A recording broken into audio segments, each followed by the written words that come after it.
Hello, hello. Welcome to the Big Bear Math channel.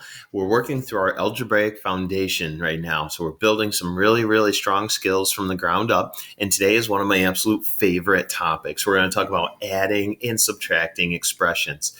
And it's all going to boil down to one common theme, and that's identifying like terms. So let's dive right in. What exactly are like terms? How do I know if two terms are considered like or unlike? So here we go. Right out of the gates, the most important thing we're going to hit all day probably. Okay, like terms are terms that contain the same variable, and those variables have to be raised to the exact same powers. Okay, so let's practice a little bit. Determine whether the given expressions are like terms or not. So what do you think about 4x and 7x? Well, here's the good news. They've got the same variables, and those variables are both being raised to the first power. So we've got the exact same powers on those. So I'm going to go ahead and say that they are like terms because they've got the same variable raised to the same power. All right, let's try another one here. What do you think about 6a and 6b? Now, they do have the same coefficient of 6, but that actually doesn't matter. What they don't share in common is the variable. So we've got two different variables, which makes them not like terms.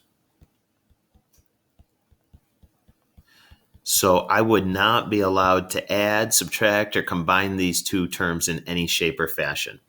Okay, the next one says, what do you think about 5m squared n and negative 2m squared n? But again, don't worry about the coefficient. So the 5 is irrelevant, the negative 2 is irrelevant. Just focus on, let's see, we got an m squared here, we got an m squared there, we got an n here, an n there. Guess what? We've got the exact same variables raised to the exact same powers. So we're going to say, yes, those are like terms. All right, our next example has 2xy squared versus 6xy cubed. They both have the x, which is good, and they both have a y, which is good. But watch this little kicker. This y is getting squared, this y is getting cubed. So even though we do have the same variables, what we don't have is we do not have the same powers. So we're going to say, no, these are not like terms. Next, I want to review our basic order of operations. And maybe you've used some kind of phrase like PEMDAS. So you're thinking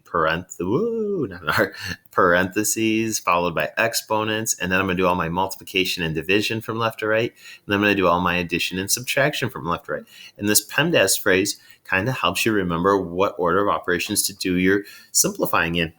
So, but basically, when we say parentheses, we're really saying, hey, let's perform all possible operations within those parentheses. So if I had 3x plus 2y plus 4x, and maybe there was a coefficient here and there's an exponent here, and you're wondering, where do I even start? Well, really what you want to do is ignore the 5, ignore the squared, and just focus on what can I do in here? And you could combine the 3x with the 4x. So you'd get something like 7x plus 2y to the second power. Number 2 here, we want to perform all operations involving your exponents. Secondly, then we're going to do, just like we said earlier, all your multiplication and division. Usually we prescribe a left to right pattern there. And then we're going to do any addition and subtraction next. So this is your very last thing to take care of, unless, of course, it's in the parentheses like we had up here. Next, I want to talk about the distributive property, my favorite property of all time, probably. So what if you have an expression like, let's see here. Yeah, let's go with the highlighter. Why not? All right. So what if we had this expression right here? What we could do is we could distribute the a. In other words, we're going to multiply the a times the b and then multiply the a times the c to get ab plus ac. So what does this look like? Maybe I had 2 quantity 3x plus 4y. Okay, I could distribute the 2. 2 times 3x makes 6x. 2 times 4y makes 8y. And this seems really silly, but I'm a huge fan of drawing these little rainbow arrows to kind of guide my thought process. Or maybe you just have like a negative sign and you've got x squared minus 2x minus 5. What you're basically saying is there's an invisible negative 1 right here. So we're going to distribute a -1 to all three of these terms. And really watch your signs. So -1 times x squared makes negative x squared. Now, -1 times -2x makes a positive 2x. And a -1 times a -5 makes a positive 5. So if you get really good at watching your signs, you are going to be a great math student. I tell you. All right. Let's wrap these bears up. So we're going to work on simplifying, and we're going to kind of take everything that we've talked about so far in the video and combine it into one ball of wax. All right. So what do we do first here on number 1? I think I looked inside these parentheses, and there was really nothing that I was able to do inside the parentheses. So my next thing was this distributing this 2. So I want to go ahead and distribute the 2 to the 1 and the 4x. So I'll just rewrite the 3x. 2 times 1 minus 2 times 4x. Now, what can I combine? What are like terms? Well, I think this 3x and the -8x are like terms. And if I combine a 3 with a -8, that makes -5x. Now, one thing to watch out, notice when I combined the 3x and the -8x, I treat the variable as if it's a label. It just kind of tags along for the ride. And so really all my brain is doing is processing what is a positive 3 added to a -8. And that makes that -5. Okay.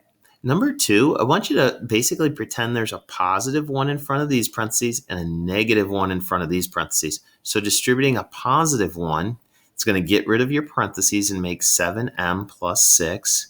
Distributing a -1 is going to make positive 2m plus 9. Just a friendly reminder that multiplying two negatives together does make a positive. Now we're going to sort out our like terms. I'm going to put a box around these two because they're like terms, and they combine to make 9m. And maybe I put a circle around these terms, saying that they're grouped together to make 15. And that is your final, most simplified answer. I can't go any further than that because 9m and 15 are not like terms. They don't share the same variable, so we're not allowed to add them together. All right, we're slowly going to get a little more intense here. In this next example, let's see. Again, basically you could pretend there's a 1 and distribute that to all three terms in this trinomial. Pretend there's a -1 that you're going to distribute to both terms. Pretend there's a positive 1 that we're going to distribute to both terms. So we would get a minus 4b plus 8. Now watch your signs. -4a plus 1 minus 5b plus 3. All right. Let's see if we can sort the apples from the bananas from the oranges, so to speak. All right. So I've got an a here, and I've got a -4a over here. Combine them together to make -3a.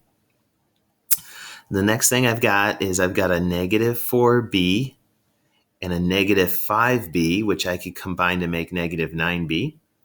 And last but not least, I've got this +8, +1, and +3. Add them together, and you're going to get 12. Ladies and gentlemen, this is your final answer. No matter how hard we try, there's no more steps that I could do there legally. All right, closing things up. You know what I like to do at this point in the video? I like to encourage you to try simplifying this expression all by yourself. See if you can combine all your like terms, and then come back and hit the play button and see if we did it the same way. All right, let's check this out. Pretend there's a 1 and distribute it to all three terms. Pretend there's a 1 here and distribute it to all three terms. Or really, in a nutshell, all you can say is, you know what? When there's a 1 here, you're allowed to just drop and basically erase those parentheses. So we're going to get 2x squared minus 3x plus 6 plus 5x squared plus 7x minus 1 minus 4x squared. My 4s. Okay, let's group these bears. All right, so who could I combine with the 2x squared? Who else would be considered a like term? I think the positive 5x squared would also be a like term, as well as the negative 4x squared. Notice I'm including, like I included this plus sign in the box. I included the minus sign in the box, and that's going to help me remember whether they're positive or negative. Combining those three terms together, let's see, 2 and 5 make 7. 7 and -4 make 3. So I got 3x squared to start with. All right, here we come. Now I got a negative 3x, I got a positive 7x. Combining those together makes positive 4x. And let's get one more color in there for fun. If I combine a positive 6 with a negative 1, that's going to make positive 5. And ladies and gentlemen, this is my final, most simplified answer. I hope this video helped. I hope it gave you a little more confidence going into your homework tonight. And if you found this helpful, please hit subscribe below. Add some comments or some tips that might help us along the way. Thanks and have a great night.